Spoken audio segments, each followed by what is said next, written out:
This is a story taken from the dark chapters of Nigeria's criminal history. It is the story of a man whose name strikes fear and terror in the hearts of Nigerians. Lawrence Nomayagbon Anini, aka the Ghost of Benin, aka the Law.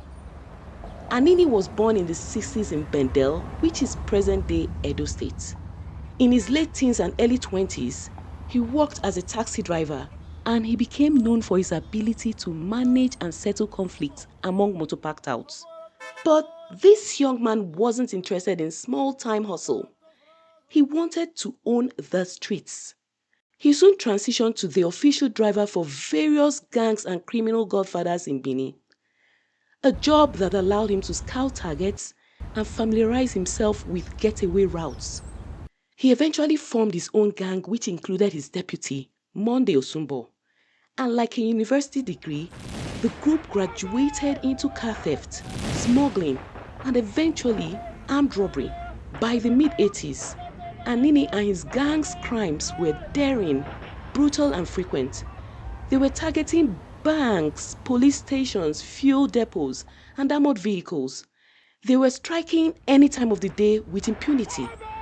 Anini's reign was so audacious, with an aura of arrogance and invincibility.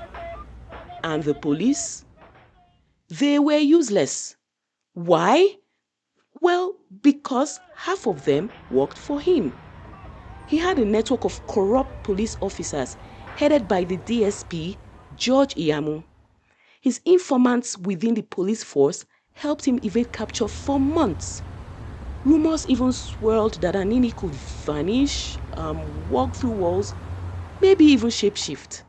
But I guess when the people protecting you wear police uniforms, anything is possible. Although his crimes were within Benin and environs, the gang became a national terror and a humiliating challenge to the entire police force. With every bullet they fired, it was a message to the government saying, "Catch me if you can." Anini grew so bold and so brazen that he began sending letters to his intended victims. He would announce his terror and his visits ahead of time. And chillingly, he always kept his word. He showed up every time and on time too. Can you just imagine getting a letter that basically says, "See you next Tuesday. Keep cash"? That's just terrifying. In August 1986, the manager of a bank in Benin received one such love letters. In it, Anini casually wrote, "I will stop by. Keep 10,000 naira for me." The bandit even added an address. Number 1 million, Anywhere Street within the city, Benin, Bendel State. It wasn't just a threat. It was mockery at this point. Of the police, of the system, and of the very idea of safety. And who did the bank run to? The police? No, they went straight to the Oba of Benin. Because calling the cops would get you killed faster than calling Anini himself. Remember, the cops were on his payroll. In one incident in October of 1986, the Agbo branch of the African Continental Bank was hit by Anini and his goons, and they made away with 46,000 naira. But Anini didn't vanish into the shadows like a typical thief. No, he drove into a busy market, rolled down the window, and started making it rain. Literally, naira was flying through the air like blessings from a bandit god. People scrambled as the notes rained from the sky. So this wasn't the first time, and it wouldn't be the last. Now, this strange ritual of stealing from the banks and then showering the streets with the stolen spoils earned him a legendary nickname, Robin Hood. So he was a hero to some, and for some, a nightmare. Basically, people had mixed feelings about the guy. At the height of all the madness, even the head of state, a whole Babangida, had had enough. Babangida turned to the Inspector General in a meeting and asked him, "My friend, where is Anini?" And Anini actually replied Babangida in a letter that said, "Tell our president we like him, but we're not happy here in Bendel. The payment for everything is too much. That is why I now divide any money I get with the people."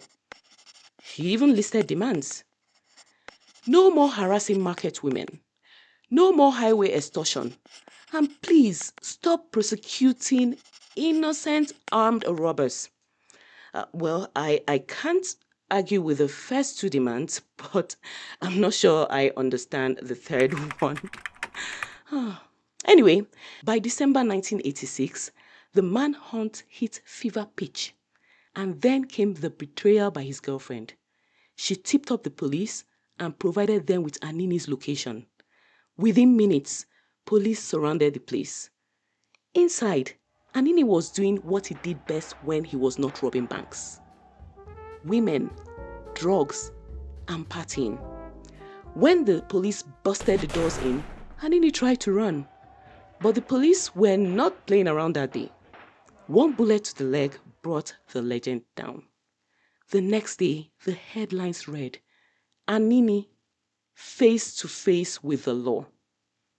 At trial, Anini rolled in on a wheelchair. A pitiful sight for the man who had so arrogantly terrorized the whole nation. He confessed and exposed several corrupt officers, famously telling the courtroom, "My friend, no be only me dey there." February 1987, Justice James Omagege delivered an 80-minute verdict: death by firing squad.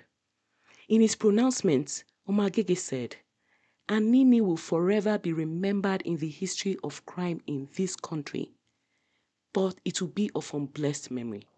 On March 29th, 1987, the day of reckoning for Anini, he accepted responsibility, asked God for forgiveness, and faced the guns. He was executed along with his deputy, Monday Osumbo. Other members of his gang had been previously executed with DSP Yamu. Anini's prophecy was that he would die in one of the markets in Benin. While the execution did not actually take place in the market, the crowd that witnessed the execution was way bigger than any crowd any market in Benin had ever seen. Anini didn't just rob banks. He robbed the state of its peace. He robbed the police of their pride. He robbed the people of their sleep. Even after death, Anini's name lives on in Nigeria history as one of the most brutal criminals of all time.